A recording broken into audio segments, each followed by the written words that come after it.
المؤمن خیر من عملی، مومن کی نیت اس کے عمل سے بہتر ہے اللہ عز و جل کی رضا پانے اور ثواب کمانے کی غرض سے سلسلہ دیکھنے سے پہلے اچھی اچھی نیتیں فرما لیجئے۔ اللہ عز و جل کی رضا کی خاطر علم دین حاصل کروں گا، سیکھ کر دوسروں تک نیکی کی دعوت پہنچاؤں گا، خاص خاص باتیں لکھوں گا، اول تا آخر دیکھوں گا۔ گزارے کیسے زندگی، آؤ علماء سے پوچھ لیں، آئے جو مشکل پیش کوئی، آؤ علماء سے پوچھ لیں۔ الحمدللہ رب العالمین والصلاة والسلام علی سید المرسلین، اما بعد فاعوذ باللہ من الشیطان الرجیم، بسم اللہ الرحمن الرحیم۔ الصلاة والسلام علیک یا رسول اللہ، الصلاة والسلام علیک یا حبیب اللہ، الصلاة والسلام علیک یا نبی اللہ، وعلی آلک و اصحابک یا نور اللہ۔ پیارے اور محترم اسلامی بھائیوں، دارالافتاء اہل سنت سلسلے کا وقت ہوا چاہتا ہے۔ مفتی صاحب ہمارے ساتھ موجود ہیں، انشاءاللہ عز و جل آپ کی کالز اور ایس ایم ایس کے ذریعے جو سوالات ہمیں موصول ہوں گے انشاءاللہ سلسلے میں شامل کریں گے۔ درود پاک کی فضیلت سنتے ہیں۔ نبی کریم صلی اللہ تعالی علیہ وآلہ وسلم نے ارشاد فرمایا، بے شک جبرائیل علیہ السلام نے مجھے بشارت دی، جو آپ صلی اللہ تعالی علیہ وآلہ وسلم پر درود پاک پڑھتا ہے اللہ عز و جل اس پر رحمت بھیجتا ہے، اور جو آپ صلی اللہ تعالی علیہ وسلم پر سلام پڑھتا ہے اللہ عز و جل اس پر سلامتی بھیجتا ہے۔ صلو علی الحبیب صلی اللہ تعالی علی محمد صلی اللہ تعالی علیہ وآلہ وسلم۔ حضور شب براءت گزر چکی، 15 شعبان کا دن بھی گزر چکا، آج 16 شعبان المعظم ہے، اور کثیر مسلمانوں نے الحمدللہ اس دن کا روزہ رکھا ہوگا۔ کئی ایسے بھی ہوں گے کہ گرمی کی شدت ہے، اور آج بہت زیادہ بالخصوص باب المدینہ کراچی میں، سندھ کے بہت سارے شہروں میں، پنجاب میں بھی اور دیگر ممالک میں بھی ہو سکتا ہے کہ گرمی کی بہت زیادہ شدت ہو، اور کئی اسلامی بھائی ایسے بھی ہو سکتے ہیں کہ اپنا روزہ مکمل نہ کر پائے ہوں گرمی کی وجہ سے یا کسی اور وجہ سے۔ تو یہ جو شب براءت کا روزہ رکھا جاتا ہے یا اسی طرح بڑے دنوں کے نفلی روزے رکھے جاتے ہیں، یہ اگر مکمل نہ ہو پائیں کسی بھی وجہ سے تو اس کا کیا حکم ہے؟ بھائی یہ ختم ہو گئے، کیونکہ نہ رکھنا لازم نہیں تھا، لیکن اب رکھ لیا تو کیا اب اس کو دوبارہ رکھنا پڑے گا یا بس مرضی ہے؟ الحمدللہ رب العالمین والصلاة والسلام علی سید الانبیاء والمرسلین، اما بعد فاعوذ باللہ من الشیطان الرجیم، بسم اللہ الرحمن الرحیم۔ دیکھیں اس دن کے روزے کی فضیلت احادیث طیبہ کے اندر آئی ہے، تو اس دن کا روزہ رکھنا یہ باعث ثواب تھا، ٹھیک ہے، باعث ثواب ہے، اور جس نے رکھا اس کو جو ہے اس کی فضیلت ملے گی، لیکن جس نے نہ رکھا اس کے لیے کوئی گناہ کا سبب یہ نہیں تھا۔ ٹھیک ہے، لیکن جس نے رکھ لیا تو نفل کا اصول یہ ہے کہ جس نے ابتدا اس کی کر لی اب اس کو سے پورا کرنا ہے، اور احناف کے یہاں یعنی حنفیوں کے یہاں یہ ضروری ہے کہ جب نفل کی ابتدا کر لی تو اس کو پورا کرنا یہ ضروری ہوتا ہے۔ لہذا اگر نفلی روزہ اس نے شروع کر لیا ہے، اب اگر اس نے اس کو توڑ دیا تو اب اس پر لازم ہے کہ وہ اس کی قضا کرے گا۔ ٹھیک ہے، لہذا اگر کسی نے گرمی کی وجہ سے واقعی عذر تھا اس کا اور اس نے اس کا روزہ توڑ دیا ہے تو گناہ تو نہیں ہوگا اس کے اوپر، لیکن مجبور ہو چکا تھا کہ اب اس کے لیے برداشت نہیں ہو رہا تھا اس سے، اور اس بنیاد پر اس نے روزہ توڑا تو گناہ گار نہیں، لیکن اس روزے کی بہرحال اس نے اب قضا کرنا ہوگی۔ ٹھیک ہے، تو جیسے ہی اس کو قدرت حاصل ہوتی ہے روزہ رکھنے پر تو جلد سے جلد اب اس روزے کی قضا کرنا اس کے اوپر یہ ضروری ہوگا۔ رمضان شریف کے جو روزے ہم رکھیں گے اس میں نہیں کر سکتے، اس میں نیت تو نہیں کر سکتے، نہیں اس میں نہیں کر سکتے، الگ سے ایک باقاعدہ روزہ رکھنا پڑے گا۔ ٹھیک ہے، جزاک اللہ۔ جی ایک کال چلائے گا۔ میں راشد بھٹی بات کر رہا ہوں حفظ آباد پنجاب سے۔ سر میرا یہ سوال ہے کہ میری بیٹی ہے، وہ کچھ دن ہو چکے ہیں، کتنے دن کے اندر نام رکھنا چاہیے؟ جی حضور، بچوں کا نام کتنے دن میں رکھنا ہے؟ نبی کریم صلی اللہ تعالی علیہ وآلہ وسلم نے حسنین کریمین کا جو نام رکھا وہ 7ویں دن رکھا، تو اس لیے بہتر یہ ہے کہ بچے کا نام جو ہے وہ 7ویں دن یہ رکھنا چاہیے. تو 7واں دن جو ہے وہ اگر باقی ہے تو بہتر یہ ہے کہ 7ویں دن جو ہے وہ بچے کا نام رکھیں. اچھا، بعض لوگ بلکہ بہت سارے لوگ ہو سکتا ہے کہ اپنے بچوں کے نام پہلے سے ہی سوچ کے بیٹھے ہوتے ہیں، پیدائش سے پہلے ہی ذہن ہوتا ہے کہ اگر بچہ یا بچی ہوگی تو یہ نام رکھا جائے گا. تو کیا وہ یہ 7ویں دن والی کوئی صورت ہے کہ اس پر ان کا بھی عمل ہو جائے؟ سوچا تو ہوتا ٹھیک ہے، انہوں کوئی نے. مسئلہ نہیں. جیسے نبی کریم صلی اللہ تعالیٰ علیہ وآلہ وسلم جب حضرت حسن کی ولادت ہوئی تو حضور علیہ السلام حضرت فاطمہ رضی اللہ تعالیٰ عنہا کے گھر تشریف لے کر آئے اور پوچھا، میرا ارشاد فرمایا کہ مجھے میرا بیٹا دکھاؤ. تو دکھایا تو حضرت علی رضی اللہ تعالیٰ عنہ سے پوچھا اس کا نام کیا رکھا؟ ان کا حرب نام رکھا ہے. تو فرمایا نہیں، اس کا نام حسن ہے. ٹھیک ہے. ظاہر ہے کہ حضرت علی رضی اللہ تعالیٰ عنہ نے پہلے سے نام سوچ رکھا تھا اور نام رکھا حرب. اسی طرح جب سیدنا حسین رضی اللہ تعالیٰ عنہ کی ولادت ہوئی تو یہی معاملہ پیش آیا، یہی نام بتایا کہ میں نے حرب رکھا ہے. تو پہلے سوچ رکھا تھا جب بھی یہ نام رکھ دیا حرب، لیکن حضور علیہ السلام نے فرمایا کہ نہیں، یہ حسین ہے. ٹھیک ہے. تو اس لیے پہلے سے سوچنے میں حرج نہیں ہے، پہلے سے بھلے سوچا ہو لیکن نام کوشش یہی کریں کہ 7ویں دن رکھیں. ٹھیک ہے، 7ویں دن ہی نام کو رکھا جائے. جی ایک کال چلائیے. رکھا جائے نہیں، اچھا ہے، پہلے رکھ لیا تو کوئی مسئلہ نہیں. ٹھیک ہے. ٹھیک ہے جی، ایک کال چلائیے. سوال بھائی میرا یہ ہے کہ جب روزہ رکھتا ہوں نا میں تو میرے منہ میں تھوک جمع ہو جاتی ہے پانی، تو نماز کی حالت میں بڑا مسئلہ بنتا ہے، وہ باہر نکالنا یا اندر نکالنا، اس مسئلے کا آپ پوچھنا. جی دیکھیں، روزے کی حالت میں منہ کے اندر جو تھوک جمع ہو جائے، ویسے بھی تھوک اگر کسی نے نگل لیا تو اس سے روزہ ٹوٹتا نہیں ہے. ایسا کرنا نہیں چاہیے. یعنی اگر کوئی اس طرح جان بوجھ کے کرتا ہے کہ تھوک جمع کر کے نگلتا رہتا ہے تو یہ ناپسندیدہ عمل ہے. لیکن اگر کسی نے تھوک نگلا اپنا ہی، باہر نہیں نکالا ہے، تو ویسے ہی مکروہ عمل ہے. جمع ہو گیا کسی کے تھوک اور اس نے نگل لیا ہے تو اس صورت میں اس کا روزہ یہ نہیں ٹوٹے گا. چاہے وہ نماز ہو یا نماز کے علاوہ کا معاملہ ہو، دونوں صورتوں میں روزہ نہیں ٹوٹتا. ٹھیک ہے جی، ایک کال چلائیے. زکوٰۃ کا سب سے بہترین مصرف کون سا ہے؟ جی، زکوٰۃ کا سب سے بہترین مصرف. اس میں دیکھیں دو باتیں ہیں، ایک تو ہے مطلقاً صدقہ، دوسرا ہے زکوٰۃ. تو زکوٰۃ میں سب سے بہتر تو یہ ہے کہ اپنے قریبی عزیز کہ جس کو صدقہ لگتا ہو، جس کو زکوٰۃ لگتی ہو، اس کو زکوٰۃ دے. یعنی اپنے ہی جیسے جو والدین ہیں ان کو تو نہیں دے سکتا، نہ والدین کے والدین کو جو اصول کے لاتے ہیں ان کو نہیں دے سکتا، اپنے دادا دادی نانا نانی ان کو نہیں دے سکتا. اسی طرح جو اپنے فرو ہیں یعنی بیٹا بیٹی ان کی اولاد کو نہیں دے سکتا، نہ بیٹا بیٹی کو بھی نہیں دے سکتا اور ان کی اولاد کو بھی نہیں دے سکتا.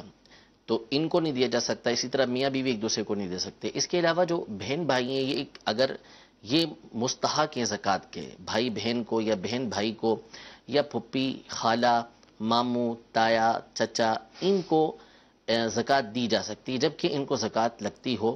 یعنی یہ مستحق ہوں، جن کو شرعی فقیر کہا جاتا ہے، زکوٰۃ کے مصرف ہوں، تو ان کو زکوٰۃ یہ دی جا سکتی ہے.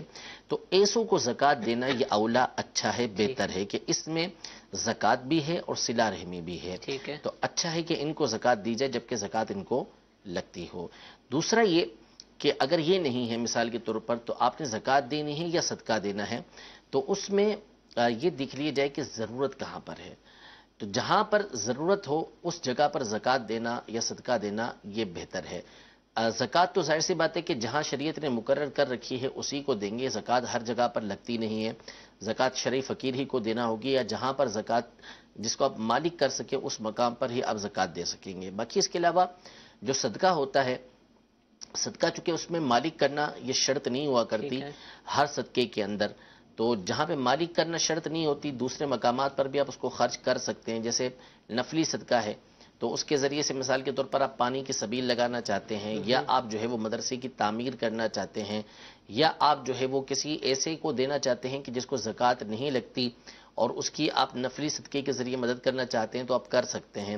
تو ایسے مقام پر یہ دیکھا جاتا ہے نفلی صدقے کے اندر کہ اس میں ضرورت کہاں پر ہے. ٹھیک ہے. اس علاقے کے اندر اس جگہ میں ضرورت کس چیز کی ہے. مثال کے طور پر اس جگہ میں پانی کی قلت ہے تو اب افضل یہ ہے کہ آپ پانی کا وہاں پر بندوبست کروائیں، جیسے کنواں کھدوا دیں یا پانی کی سبیل لگوا دیں. یا اس علاقے میں مثال کے طور پر مسجد نہیں ہے تو بہتر یہ کہ پھر آپ مسجد بنوا دیں. یا اس علاقے میں کوئی دینی ادارہ نہیں ہے تو بہتر ہے کہ آپ وہاں پر دینی ادارہ قائم کروا دیں. تو جس چیز کی ضرورت ہے پھر اس کے ذریعے سے وہ قائم کروائیں. ٹھیک ہے. تو حضور آپ نے فرمایا کہ قریبی رشتہ دار بہن بھائی وغیرہ کو زکوٰۃ دی جائے. اب یہ بہت قریبی ہوتے ہیں، بعض دفعہ ایک دوسرے کا بھرم ہوتا ہے، سفید پوشی ہوتی ہے، تو ان کو بھی ہوتا ہے کہ دیں گے تو وہ محسوس کریں گے، اور وہ خود بھی یہ نہیں چاہتے کہ بہن بھائی ہمیں اس طریقے سے مدد کریں، لیکن اور کوئی صورت بھی نہیں ہے کہ مدد کی جا سکے. تو کیا کوئی ایسا ہے کہ زکوٰۃ کہے بغیر ان کو دے دیا جائے؟ جی بالکل. زکوٰۃ جیسے میں عیدی کہہ کے دے دیا جائے، شب برات کے موقع پہ لوگ بہن بھائیوں کی مدد کرتے ہیں، تو ان ناموں سے دے دی جائے وہ رقم. بالکل. زکوٰۃ میں زکوٰۃ کا لفظ کہنا یہ کوئی شرط نہیں ٹھیک ہے. آپ تحفے کا کہہ کر دے سکتے ہیں، عیدی کہہ کر دے سکتے ہیں، لفظ زکوٰۃ کہنا شرط نہیں ہے. بس زکوٰۃ میں ایک شرط تو یہ ہے کہ جس کو آپ دے رہے ہیں اس کو زکوٰۃ لگنی چاہیے، یعنی وہ مستحق زکوٰۃ ہونا چاہیے. دوسرا یہ کہ آپ کی نیت زکوٰۃ کی ہونی چاہیے کہ دیتے ہوئے آپ زکوٰۃ کی نیت کریں کہ میں زکوٰۃ دے رہا ہوں. ٹھیک ہے. باقی لفظ زکوٰۃ کہنا یہ شرط نہیں ہے. بچوں کو دے دی، بہن بھائیوں کے بچوں کو پیسے دے دیے تو کیا ہو جائے گی زکوٰۃ؟ ہو سکتی ہے، لیکن اس میں یہ ہوگی کہ بچہ ایسا ہو کہ جو قبضہ کرنا جانتا ہو، اور دوسرا یہ کہ وہ اگر نابالغ بچہ ہے تو پھر اس کے والدین جو ہے وہ مستحق زکوٰۃ ہونی چاہیے، یعنی ان کو زکوٰۃ لگتی ہو، تاکہ وہ بچہ جو ہے نابالغ بچہ ہے تو اس کے والدین اس پہ قبضہ کر لیں گے، تو پھر اس صورت میں زکوٰۃ ادا ہو جائے گی. ٹھیک ہے جی. لیکن پھر اس کے دیگر مسائل یہ قبضے کے بعد جو ہے وہ استعمال کے الگ آئیں گے. ٹھیک ہے جی. میسیجز بھی ہمارے پاس آنا شروع ہو چکے ہیں. جس نے 10 روزے توڑے وہ کیا کفارہ دے گا؟ اب کون سے روزے توڑے اس میں وضاحت نہیں ہے. نفلی روزے اگر توڑے ہیں تو ظاہر سی بات اس کی قضا کرنا پڑے گی اس کو. ٹھیک ہے جی. ایک سوال 2 دفعہ پوچھا گیا کہ اگر کسی جگہ پر فرض نماز ادا کی جا چکی ہے تو کیا اسی مقام پر صلاۃ التسبیح کی جماعت کروائی جا سکتی ہے جیسے مسجدوں میں ہوتا ہے؟ بالکل کروائی جا سکتی ہے، کوئی مسئلہ نہیں ہے. اور کیونکہ اصل میں جو نفلی جماعت ہے اس کے بارے میں فتویٰ یہی ہے کہ نفل کی جماعت یہ کروائی جا سکتی ہے، اس میں حرج نہیں ہے. ٹھیک ہے. 10 روزہ تراویح، 3 روزہ تراویح، 7 روزہ تراویح، ان نمازوں کا اس طرح ادا کرنے کا کیا حکم ہے؟ دیکھیں 2 چیزیں ہیں. ایک تو ہے نفس جواز، یعنی ایک جائز ہونا. تو تراویح 7 دن میں پڑھیں، 3 دن میں پڑھیں، 1 دن کے اندر پورا قرآن پاک پڑھ لیں. ظاہر سی بات ہے کہ کوئی اس کو ناجائز اس اعتبار سے نہیں کہے گا کہ اس طرح پڑھنا تو جائز ہے، لیکن جو اس کے بعد کے معاملات ہیں یا اس کے اندر کے معاملات ہیں اس کے اندر کچھ خرابیاں ہیں. ٹھیک ہے. مثال کے طور پر جو 7 روزہ تراویح پڑھی جاتی ہے یا 3 روزہ تراویح پڑھی جاتی ہے، اس میں ایک تو قرآن پڑھنے کا انداز، کہ جس انداز میں اس میں قرآن پاک پڑھا جاتا ہے وہ ہوتا ہے کہ جو عمومی طور پہ صحیح نہیں ہوتا، کہ انتہائی تیزی کے ساتھ قرآن پاک پڑھا جا رہا ہوتا ہے اور اس طرح پڑھا جا رہا ہوتا ہے کہ جس سے کئی آیتیں چھوٹ رہی ہوتی ہیں، الفاظ ٹوٹ رہے ہوتے ہیں اور بہت تیزی کے ساتھ قرآن پاک پڑھ رہے ہوتے ہیں. نمبر 1 کہ قرآن پاک پڑھنے میں غلطیاں کی جاتی ہیں. پھر دوسری بات یہ کہ جو پڑھنے والے ہوتے ہیں پیچھے، ان میں ایک بہت بڑی تعداد وہ ہوتی ہے کہ جو 7 دن پڑھ کے 3 دن پڑھنے کے بعد یہ سمجھتی ہے کہ اب ہمارے اوپر سے جو تراویح ہے وہ ختم، یعنی اب ہم نے 7 دن پڑھ لی،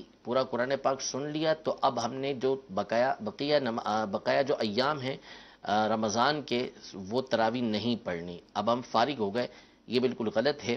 تراویح یہ الگ سنت موقدہ ہے. ہر ایک کے اوپر جو ہے وہ جو عاقل و بالغ ہے مسلمان، ہر ایک کے اوپر تراویح پڑھنا یہ سنت موقدہ ہے. ٹھیک ہے.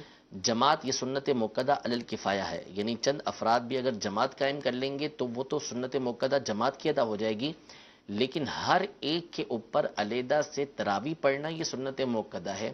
مجھ پر الگ ہے، آپ پر الگ ہے. جماعت کے ساتھ ہم سب پڑھ لیں وہ سنت موقدہ ہم سب کی ادا ہو گئی، لیکن ہر ایک کے لیے یہ ضروری ہے کہ وہ تراویح پڑھے گا ضرور.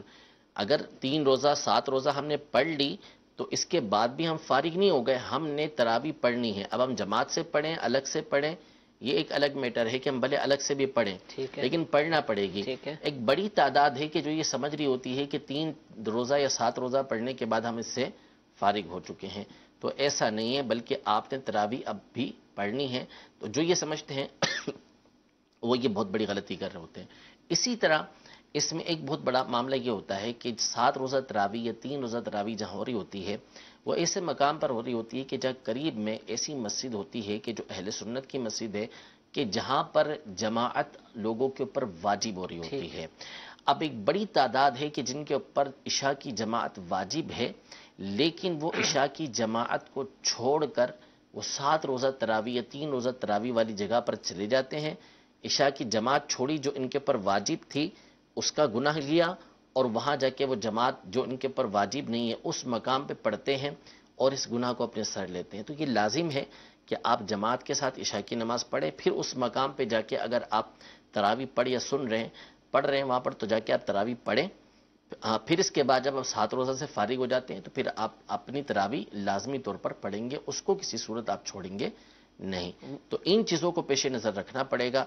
اگر یہ چیزیں آپ کے پیش نظر رہتی ہیں پھر اس کے بعد بھلے آپ 1 روزہ تراویح پڑھیں، آپ 3 روزہ پڑھیں، آپ 7 روزہ پڑھیں، 11 روزہ پڑھیں، پھر کوئی حرج نہیں ہے. ٹھیک ہے. عموماً ویسے ہوتا نہیں، لوگ وہیں عشاء پڑھ لے ہوتا ہے. ایک اور صورت ہے گھروں میں جماعت کروانے کی. بہت دفعہ دیکھا ہے کہ کسی نے گھر میں قرآن خوانی کروائی یا افطار کا اہتمام کیا، بہت سارے لوگوں کو جمع کیا.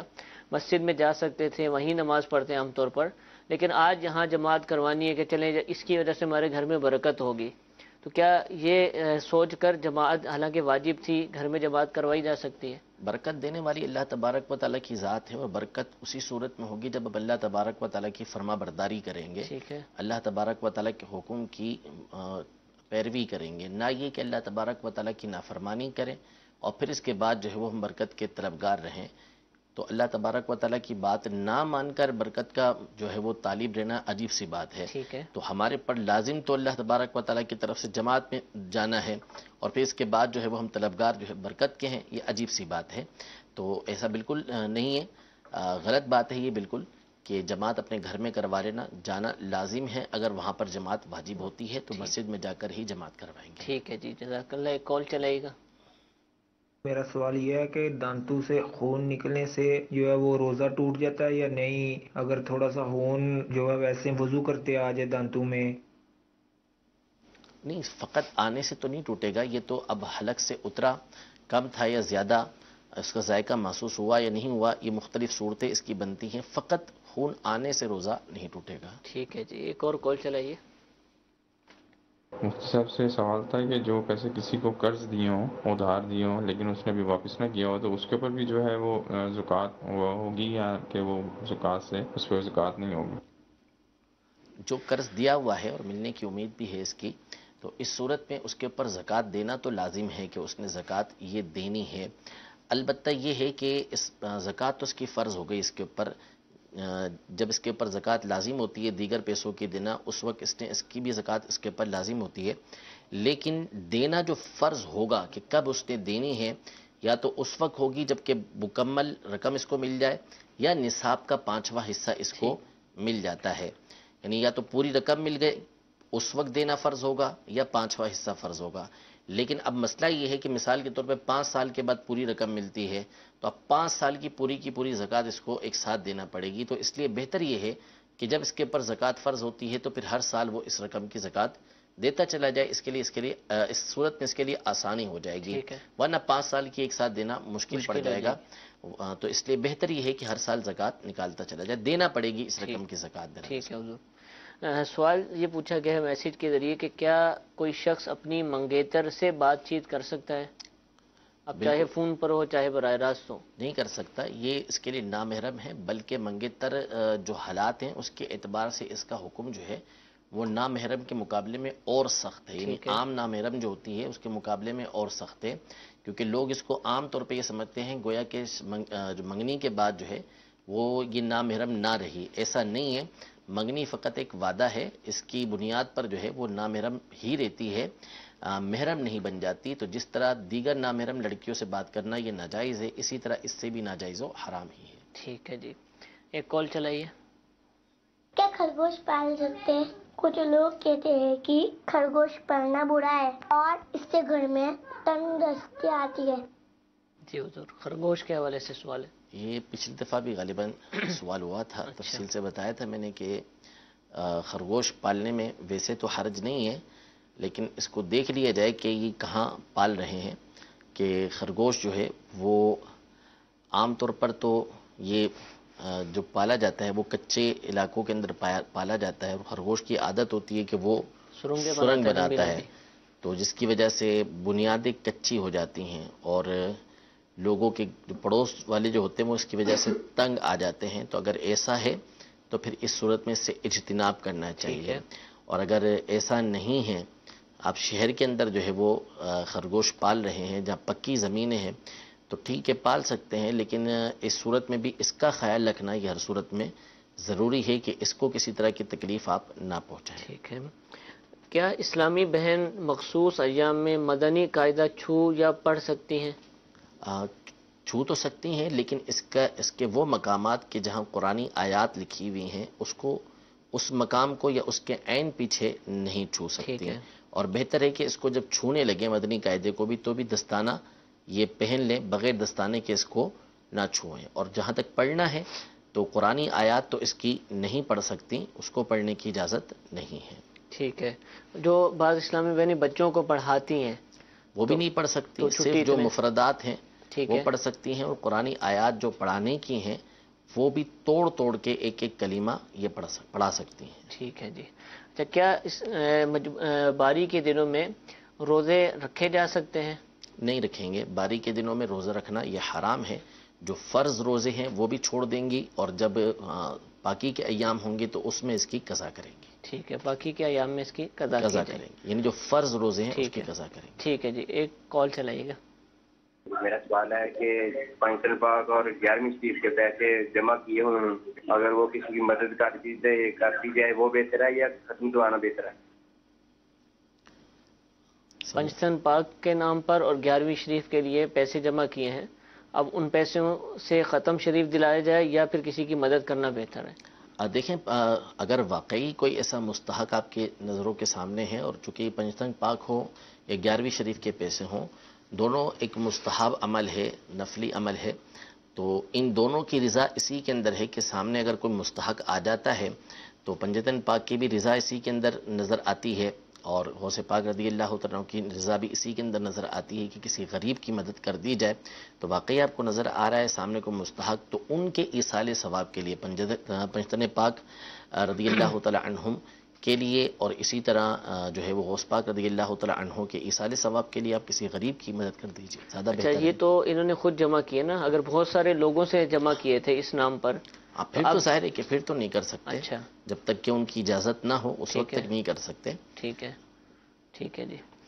سوال یہ پوچھا جا رہا ہے کہ اگر کوئی شخص معذور ہو اور چل پھر نہ سکتا ہو، مسجد نہ جا سکتا ہو، تو کیا وہ گھر پر ہی نماز پڑھ سکتا ہے؟ اگر واقعی ایسا ہے کہ اس پر چل پھر نہیں سکتا، مسجد تک جانا اس کے لیے مشکل ہے، اور معذور شرعی ہے، ایسا معذور شرعی کہ جس سے جماعت ساقط ہو جاتی ہے، تو گھر پہ نماز پڑھ سکتا ہے۔ ٹھیک ہے، یعنی نارمل بھی کہیں نہیں جاتا وہ تو اصل میں جو شریعت مطہرہ کے اصول کے مطابق جس سے جماعت ساقط ہو جاتی ہے، ابھی کنڈیشن تو واضح نہیں ہے ٹھیک ہے کہ ایسا معذور ہے کہ جو چلنے پھرنے سے معذور ہے جس سے شریعت مطہرہ جماعت کو ساقط کرتی ہے، تو واقعی وہ جماعت اس سے ساقط ہو جاتی ہے تو گھر میں ہی نماز ادا کرے گا وہ۔ ٹھیک ہے، موبائل پہ قرآن پاک پڑھنے کے حوالے سے بتا دیں، اس کا کیا حکم ہے؟ موبائل پہ قرآن پاک پڑھا جا سکتا ہے، اس میں کوئی حرج نہیں ہے، البتہ یہ ہے کہ جب اسکرین پر موبائل قرآن پاک شو ہو رہا ہو تو اس میں بہتر یہ ہے کہ اس کو بے وضو ہاتھ نہ لگائیں، کہ اس میں علماء کا اختلاف ہے، ایک تعداد ہے علماء کی کہ جو اس بات کی قائل ہے کہ اس کو بے وضو ہاتھ نہیں لگانا چاہیے، لہذا بہتر یہی ہے کہ آپ اس کو بے وضو ہاتھ نہ لگائیے۔ ٹھیک ہے، اچھا اب سوال اسکرین کو ٹچ بے وضو نہ کریں۔ ٹھیک ہے، اچھا سوال یہ بھی پوچھا جاتا ہے اس سے ہٹ کر بھی کہ آپ قرآن پاک جو موبائل میں شو ہو رہا ہے یا میسیجز کے اندر قرآن پاک کی جو آیات آ جاتی ہیں پوسٹ پہ لکھی ہوتی ہیں، یہ پوری اپلیکیشن ہی جو قرآن پاک کے حوالے سے ان سب کو ڈیلیٹ کر سکتے ہیں؟ کر سکتے ہیں، کوئی حرج نہیں ہے اس میں۔ اس میں یعنی ایک بڑا میسج چلتا ہے کہ یہ قیامت کی نشانیوں میں سے ہے کہ جو ہے وہ قرآن پاک کی آیات اٹھا لی جائیں گی، تو ڈیلیٹ کرنا گویا اٹھا لینے کی طرح ہے، تو ایسا کچھ نہیں ہے۔ بعض روایتوں کے اندر جو آیا بھی ہے کہ قرآن پاک قرب قیامت میں اٹھا لیا جائے گا، تو وہ یک دم ایک ساتھ اٹھا لیا جائے گا، اور اس کا اس سے کوئی تعلق نہیں ہے۔ تو بلیک بورڈ پر بھی تو ہم لکھتے ہی تھے، یا وائٹ بورڈ پہ بھی لکھتے ہی ہیں، تو اس کو بھی تو مٹایا ہی جاتا ہے۔ تو اسی طرح موبائل کے اندر اگر آیات آتی ہیں یا فارورڈ کی جاتی ہیں صحیح طریقے سے، تو نہ فارورڈ کرنے میں کوئی مسئلہ ہے نہ اس کو ڈیلیٹ کرنے میں کوئی مسئلہ ہے، ایسا کیا جا سکتا ہے، اس میں حرج نہیں۔ ٹھیک ہے جی، جزاک اللہ۔ ایک کال چلائیے۔ سید کو سید زکات دے سکتا ہے، اور اگر لے سکتے ہیں تو کس صورت میں دے؟ جی، سید کو سید زکات دے؟ نہیں جی، سید کو سید بھی زکات نہیں دے سکتا۔ سید کو جو دینا چاہیے اس کی مدد ہمیشہ صاف پیسوں کے ذریعے ہی کرنی چاہیے۔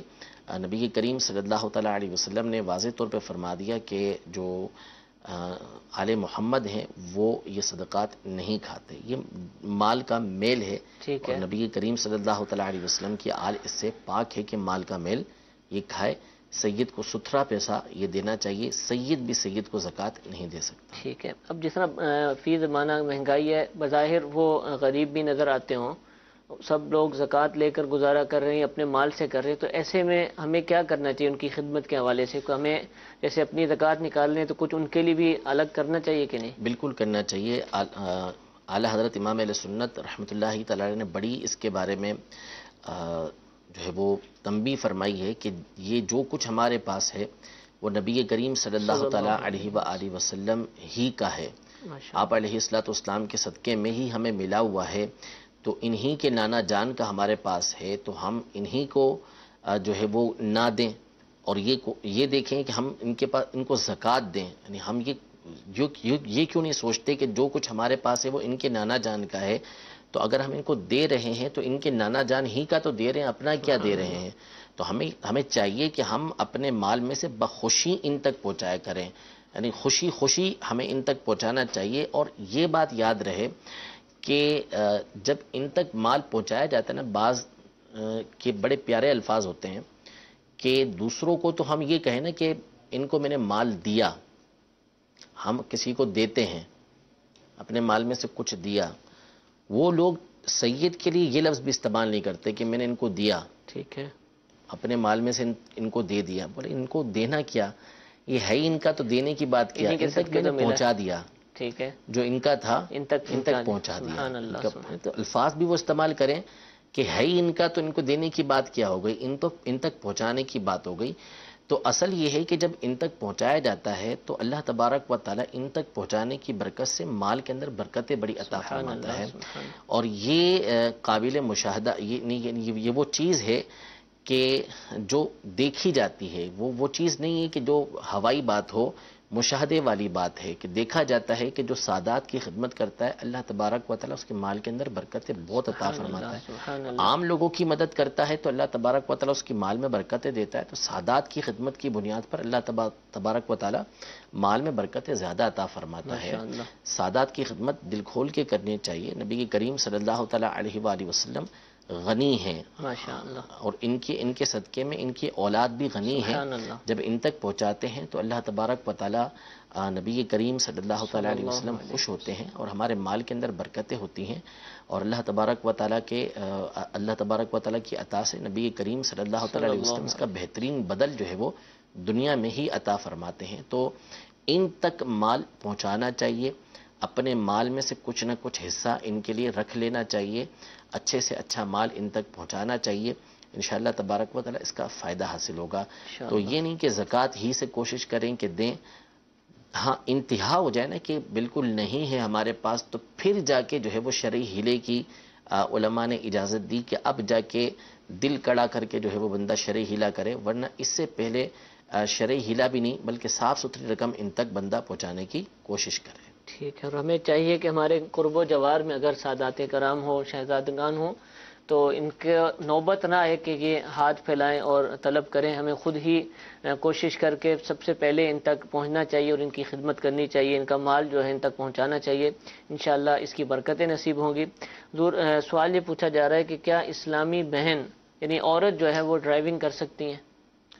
دیکھیں بچنا چاہیے اس سے عورت کو ہر صورت میں، لیکن جہاں پر عرف ہے اس کا کہ عورتیں ڈرائیونگ کرتی ہوں اور اس بنیاد پر ان کی مردوں سے مشابہت نہ ہوتی ہو، تو وہاں پر وہ کر تو سکتی ہے اور اس کو خطرہ بھی نہیں ہے اس بنیاد پر، تو وہاں پر وہ ڈرائیونگ کر سکتی ہے، لیکن جہاں پہ مردوں سے مشابہت ہے اس کی تو پھر وہاں پہ کرنے کی اجازت نہیں۔ ٹھیک ہے جی۔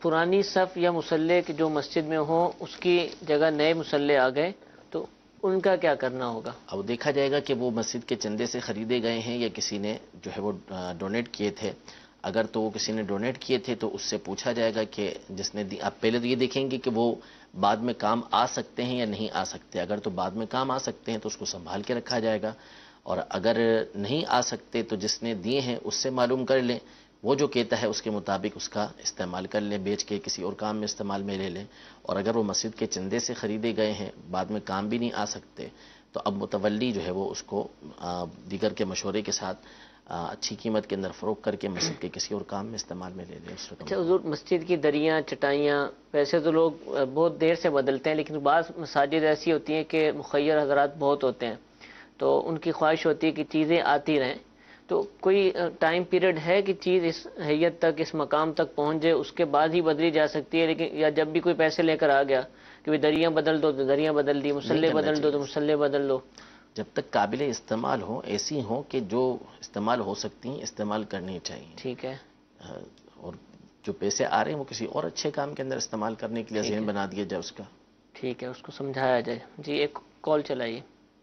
گلزار احمد چشتی باب المدینہ کراچی سے بات کر رہا ہوں. میرا مفتی صاحب کی بارگاہ میں سوال ہے کہ کتنے تولے سونا گھر میں ہو اور کتنی رقم ہو تو زکوٰۃ واجب ہوتی ہے؟ جواب عنایت فرما دیں، جزاک اللہ خیر. آمین. اگر تو فقط سونے کی بات ہو تو سونا جو ہے وہ کم از کم 7.5 تولہ ہونا چاہیے. اگر فقط 7.5 تولہ سونا ہوگا تو اس صورت میں زکوٰۃ واجب ہوگی، اور اگر 7.5 تولہ سونے سے کم ہے سونا تو پھر اس صورت میں زکوٰۃ واجب نہیں ہوگی. ہاں 7.5 تولے سے کم ہے سونا، لیکن اس کے ساتھ جو ہے وہ چاندی ہے یا اس کے ساتھ بیچنے کا سامان ہے یا ضرورت کے علاوہ اس کے پاس رقم موجود ہے، تو اس صورت میں ان دونوں کو آپس میں ملا دیا جائے گا. اب دیکھا جائے گا کہ اس کی رقم جو ہے وہ 52.5 تولہ چاندی کے برابر پہنچ رہی ہے یا نہیں پہنچ رہی. اگر پہنچ جاتی ہے تو پھر اس صورت میں اس کے اوپر زکوٰۃ لازم ہوگی. صرف سونا ہے تو یہ دیکھا جائے گا کہ یہ 7.5 تولہ ہے یا نہیں ہے. اگر 7.5 تولہ سونا ہے تو زکوٰۃ لازم ہوگی، ورنہ نہیں ہوگی. اور اگر 7.5 تولہ سے کم ہے تو پھر اب دیکھیں گے کہ اس کے پاس چاندی ہے یا نہیں ہے، یا اس کے پاس جو ہے وہ بیچنے کا سامان ہے یا نہیں ہے، یا اس کے پاس ضرورت کے علاوہ رقم ہے یا نہیں ہے. اگر ہے تو پھر اس کو سونے کے ساتھ ملا کر دیکھیں گے کہ یہ 52.5 تولہ چاندی کے برابر ہوتا ہے یا نہیں. اگر اس کی رقم 52.5 تولہ چاندی کے برابر پہنچ جاتی ہے تو اس کے اوپر زکوٰۃ لازم ہو جائے گی. ٹھیک ہے جی.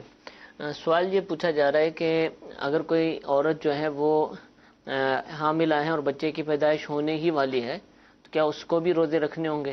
اگر تو اس کو کوئی خطرہ نہیں ہے، نہ اس کی جان کو خطرہ ہے نہ بچے کی جان کو خطرہ ہے تو وہ روزہ رکھے گی. ٹھیک ہے. لیکن اگر اس کی جان کو یا بچے کی جان کو خطرہ ہے یا بہت زیادہ بیمار پڑ گئی ہے، بہت تکلیف کے اندر مبتلا ہے، تو اسے چھوڑنے کی اجازت ہے.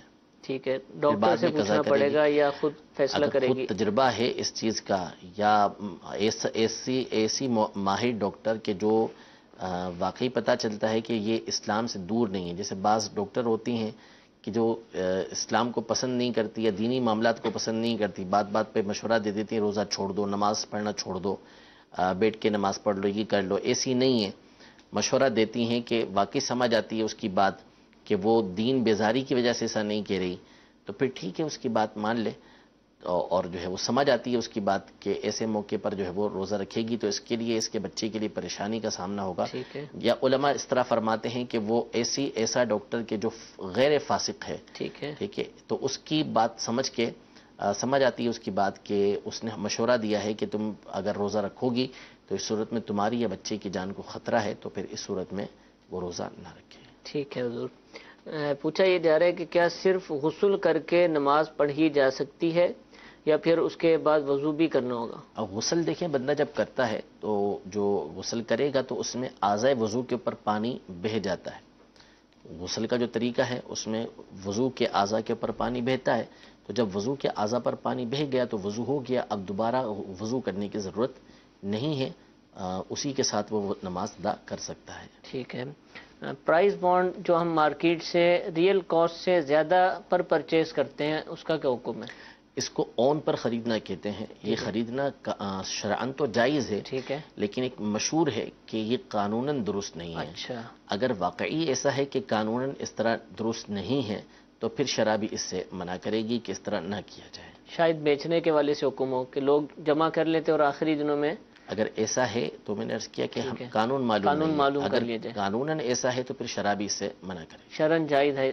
ویسے شرعاً جائز. ٹھیک ہے جی. ایک کال چلائیے گا. میرا سوال یہ ہے کہ جمعے والے دن جو 2 فرض پڑھتے ہیں جمعے کے، تو ان کے بعد پھر 4 فرض پڑھنے چاہیے یا بس سنتے ہیں اور نفل پڑھنے چاہیے؟ یہ ترتیب مجھے ساری بتا دیں آپ. ٹھیک ہے. اسی طرح ایک سوال یہاں بھی ہے کہ کیا جمعے کے دن 2 فرض سے پہلے ظہر کے 4 فرض پڑھے جا سکتے ہیں؟ جمعے کے دن جس کے اوپر جمعہ فرض ہے تو ظاہر ہے کہ اس نے جمعے سے پہلے کی 4 سنتیں ادا کرنی، اس کے اوپر جمعہ زور نہیں ہے. ٹھیک ہے. جمعے سے پہلے کی جو سنتیں ہیں اس میں جمعے کی ہی نیت ہوگی، یعنی 4 سنتیں جو سنتیں پڑھے گا اس میں قبل جمعہ کی نیت کرے گا کہ 4 سنتیں جمعے سے پہلے کی، اور اس کے بعد کی جو سنتیں ہیں یعنی فرض پڑھنے کے بعد جو پڑھے گا وہ سنتیں پڑھے گا، وہ بھی سنتیں موقدہ ہیں، اور اس میں بھی جو نیت ہوگی وہ بعد جمعہ کی ہوگی، یعنی جمعے کے بعد کی سنتوں کی وہ نیت کرے گا. اور اس کے بعد جو سنتیں ہیں وہ 2 سنتیں ہیں پڑھے گا. صحیح قول کے مطابق جو ہے اس میں اختلاف ہے کہ وہ سنتیں موقدہ ہیں غیر موقدہ. صحیح قول یہ ہے کہ غیر موقدہ ہیں، تو اس میں بھی وہ جمعے کے بعد ہی کی نیت کرے گا، اس کے بعد 2 رکعت نفل ادا کرے گا وہ. تو جمعے کے 2 فرض ہیں، اس سے پہلے 4 سنتیں ہیں، اس کے بعد 4 سنتیں ہیں، اس کے بعد 2 سنتیں ہیں، اس کے بعد 2 نفل ہیں. تو فرض نہیں ہے، فرض 2 ہی ہیں جمعے کے دن کے. ٹھیک ہے جی. ایک کال چلائیے. علماء کرام بھی اس مسئلہ کے کیا فرماتے ہیں کہ کیا تھریڈنگ مرد اپنے چہرے کی رخسار کے حصے والی جگہ کی کروا سکتا ہے یا نہیں؟ جی حضور. تھریڈنگ یعنی وہ دھاگے کے ذریعے جو کرواتے ہیں، تو وہ حرج نہیں ہے اس کے اندر کروانے میں، لیکن وہ تکلیف دہ امر ہے. ٹھیک ہے. کہ وہ مشکل کام ہوتا ہے تو کروا سکتے ہیں، اس میں حرج نہیں. حرج نہیں. اچھا یہ کیا جملہ ہے، ہم کتابوں میں پڑھتے ہیں، کیا فرماتے علماء کرام بیچ اس مسئلہ کے، یہ بھی ہو سکتا ہے کہ یہ کچھ سمجھ نہ آیا ہو. بیچ کیا چاہتے ہیں؟ یعنی ایک طریقہ کار ہے کہ اس مسئلے کے بیچ میں علماء یعنی بیچ درمیان کو بولتے ہیں. اس مسئلے کے درمیان علماء کیا فرماتے ہیں، تو انداز گفتگو کا. ٹھیک ہے. اب تو شاید اس طرح نہیں پوچھا جاتا. ہو چکا جی. ٹھیک ہے جی. ایک کال چلائیے. میں فجر کی نماز پڑھنے آتا ہوں، فجر کی نماز ہو رہی ہے جماعت کے ساتھ، سنتیں پڑھنا ضروری ہے یا فرض؟ نکلنے کا ٹائم نکل رہی ہے تو فرض پڑھیں گے یا سنت؟ جی اس میں جو صحیح موقف ہے وہ یہ ہے کہ اگر تو اس بات کا اسے اندیشہ ہے کہ یہ فرض پڑھنے لگے گا، سنتیں پڑھنے لگے گا فجر کی، تو امام سلام پھیر دے گا، یعنی سنتیں پڑھ کے فارغ ہوگا، امام نے سلام پھیر دیا، اس کی پوری جماعت نکل جائے گی. تو اس صورت میں تو اس کو حکم یہ ہے کہ یہ سنتیں چھوڑ کر امام کے ساتھ شامل ہو جائے. ٹھیک ہے. اور جماعت حاصل کر لے. اور اگر اسے اس بات کی امید ہے، اس کو پتہ ہے کہ میں سنتیں پڑھ لوں گا اور امام کے ساتھ قاعدہ اخیرہ کے اندر شامل ہو جاؤں گا، امام کے سلام پھیرنے سے پہلے امام کے ساتھ شامل ہو جاؤں گا، تو اب اس کو حکم یہ ہے کہ یہ سنتیں پڑھے اور اس کے بعد امام کے ساتھ شامل ہو. ہاں حکم یہ ہے اس کے لیے کہ یہ کوشش کرے کہ مسجد کے دوسرے حصے کے اندر نماز پڑھے، یعنی جتنا دور امام سے نماز پڑھ سکتا ہے، سنتیں پڑھ سکتا ہے، اتنا دور جماعت سے یہ سنتیں ادا کرے. تو اب آیا مسجد کے اندر جماعت کھڑی ہوئی ہے اور اس کو اس بات کا اگر خطرہ ہے، اندیشہ ہے کہ میں سنتیں پڑھنے کے لیے اگر کھڑا ہوا تو اس صورت میں امام نے سلام پھیر دینا ہے، تو سنتیں چھوڑ کے وہ شامل ہو جائے امام کے ساتھ. اور اگر اسے پتہ ہے کہ میں امام کے سلام پھیرنے سے پہلے قاعدہ اخیرہ میں بھی امام کے ساتھ جو ہے وہ شامل ہو جاؤں گا، تو سنتیں پڑھ کے پھر امام کے ساتھ قاعدہ اخیرہ میں شامل ہو. اور جس صورت کے اندر اس کو سنتیں نہیں ملی، امام کے ساتھ وہ شامل ہو گیا ہے، تو پھر اس صورت میں حکم یہ ہے، اس کے لیے بہتر یہ ہے کہ جب سورج طلوع ہو جائے تو اس کے 20 منٹ کے بعد وہ جو سنتیں اس کی چھوٹی ہیں اس کو ادا کر لیں. ٹھیک ہے. جزاک اللہ. حضور آخری سوال، 15 شعبان کا روزہ تو گزر چکا ہے، لیکن سوال موجود ہے کہ 15 شعبان یا اسی طرح مخصوص ایام کے جو روزے ہیں ان میں قضا کی نیت کی جا سکتی ہے؟ نہیں، قضا کی نیت نہیں کی جا سکتی. یا تو آپ نفل کی نیت کریں یا پھر قضا کی نیت کریں، یعنی دونوں میں سے کوئی ایک نیت کی جا سکتی ہے، یا تو قضا کی نیت ہوگی یا نفل کی نیت ہوگی. اچھا کریں کیا؟ جیسے 15 شعبان کا روزہ آ گیا، 10 محرم کا آ گیا، ذی الحجہ وغیرہ کے جو روزے جو بھی مخصوص برکت والے ایام ہیں، ان میں نفلی روزہ رکھیں یا اگر کوئی قضا باقی ہے تو وہ رکھیں، کیا کریں؟ اس میں اہم تو یہ ہے کہ پہلے قضا ادا کر لیں. ٹھیک ہے. لیکن جو برکت والے روزے ہوتے ہیں جس کی مخصوص فضیلت ہوتی ہے، تو اس میں چاہے تو اس بات کو بھی پیش نظر رکھتے ہوئے وہ روزہ رکھ سکتا ہے کہ چونکہ یہ فضیلت نکل گئی تو دوبارہ اسے حاصل نہیں ہوگی. ٹھیک ہے. یعنی 15 شعبان ایک دفعہ نکل گئی تو پھر اب یہ شعبان اس کو دوبارہ حاصل نہیں ہوگی، تو 15 شعبان کی فضیلت حاصل کرنے کے لیے وہ یہ روزہ بھی رکھ سکتا ہے کہ اس دن کی فضیلت حاصل کرنے کے لیے نفلی روزہ رکھ لے. ورنہ یہ کہ بہتر یہ ہے، اہم یہ ہے کہ وہ قضا ادا کرے. ٹھیک ہے، جزاک اللہ. میٹھے میٹھے اسلام بھائی، سلسلہ آپ نے ملاحظہ فرمایا. انشاءاللہ عز و جل کل بھی دارالفتاح اہل سنت کا سلسلہ آپ براہ راست دے سکیں گے، لیکن کل ہفتہ وار اجتماع مغرب کی نماز کے بعد چونکہ شروع ہو جاتا ہے، تو کل کا جو سلسلہ ہے وہ عصر کی نماز کے بعد انشاءاللہ اس کا وقت بھی بتا دیا جائے گا، آپ اس کو براہ راست دیکھیں گے. اس کے علاوہ پیر شریف کو جو دارالفتاح اہل سنت کا آپ سلسلہ دیکھیں گے، کیونکہ جمعۃ المبارک کو ہمارا سلسلہ نہیں ہوتا، ہفتے کو آپ اس وقت اندھیرے سے اجالے کی طرف مفتی محمد قاسم صاحب دامت برکاتہم العالیہ کا سلسلہ دیکھتے ہیں، اور اتوار کو احکام تجارت مفتی علی اصغر عطاری دامت برکاتہم العالیہ کا سلسلہ دیکھتے ہیں. اس کے بعد جو پیر شریف کا دن آئے گا، اس میں جو آپ دارالفتاح اہل سنت کا سلسلہ دیکھیں گے وہ بہت ہی اہم اور ایک یونیک ہے، اور انشاءاللہ عز و جل اس میں آپ بہت سارے اسلامی بھائیوں کو، مفتیان کرام کو ان کی زیارت کر سکیں گے. موضوع یہ ہے دین کس سے سیکھیں، دین کس سے سیکھنا چاہیے، کس سے دین کے مسئلے معلوم کرنے چاہیے. بہت ہی اہم موضوع ہے، کس انداز سے پوچھنا چاہیے، یہ ساری باتیں آپ اس سلسلے میں دیکھ سکیں گے. اس کو دیکھنے کی ابھی سے نیت فرما لیجئے، دوسروں کو بھی اس کی ترغیب دلائیے، انشاءاللہ عز و جل اس کی برکتیں نصیب ہوں گی. اللہ تعالی ہم سب کو جو کچھ سنا اس کو یاد رکھنے، عمل کرنے کی توفیق عطا فرمائے. آمین بجاہ النبی الامین. صلو علی الحبیب صلی اللہ تعالی علی محمد صلی اللہ علیہ وسلم. گزارے کیسے زندگی، آؤ علماء سے پوچھ لے، آئے جو مشکل پیش کوئی، آؤ علماء سے پوچھ لے. الحمدللہ رب العالمین والصلاة والسلام علی سید المرسلین، اما بعد فاعوذ باللہ من الشیطان الرجیم، بسم اللہ الرحمن الرحیم. الصلاة والسلام علیک یا رسول اللہ وعلی آلک واصحابک یا حبیب اللہ. الصلاة والسلام علیک یا نبی اللہ وعلی آلک واصحابک یا نور اللہ. مدنی چینل کے ناظرین، اللہ تبارک و تعالی نے جن لوگوں کو اپنی محبت عطا کی، انہوں نے دین کی خدمت، امت محبوب کی خدمت کا کام کیا. خلیفۃ المسلمین، امیر المومنین، خلیفہ اول حضرت سیدنا ابو بکر صدیق رضی اللہ تعالیٰ عنہ سے کون واقف نہیں ہے؟ جلیل القدر صحابی ہیں، افضل البشر بعد الانبیاء بالتحقیق، قطعی جنتی صحابی، جن کے فضائل قرآن پاک میں اللہ تعالیٰ نے بیان فرمائے، جن کے فضائل نبی پاک صلی اللہ علیہ وآلہ وسلم نے خود بیان فرمائے، جن کے بارے میں اللہ کے حبیب صلی اللہ علیہ وآلہ وسلم نے قطعی جنتی ہونے کی بشارت دے دی. لیکن آپ عاجزی و انکساری کے اس قدر پیکر تھے، خلافت ملنے کے باوجود آپ رضی اللہ تعالی عنہ خوف خدا، تقوی اور پرہیزگاری کے ساتھ عبادت میں اس قدر مشغول رہا کرتے تھے کہ آپ رضی اللہ تعالیٰ فرمایا کرتے تھے کہ ہمارے سامنے بہت دشوار گھاٹیاں ہیں.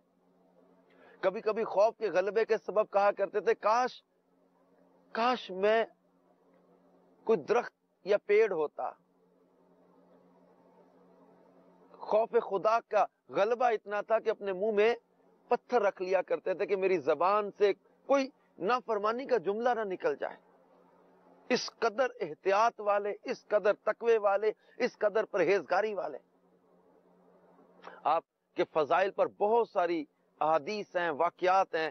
مدنی چینل کے ناظرین، سیدنا صدیق اکبر رضی اللہ تعالیٰ عنہ کی کیفیت کو آپ اس واقعے میں غور کریں، اور آپ رضی اللہ تعالیٰ عنہ کی جو ہے وہ عاجزی، انکساری اور عبادت اور پرہیزگاری اور نبی کریم صلی اللہ علیہ وسلم سے محبت اور حضور علیہ الصلوۃ والسلام سے نسبت رکھنے والوں سے محبت، اس کا انداز آپ کے سامنے آتا ہے. حضرت عبد الرحمن اصبہائی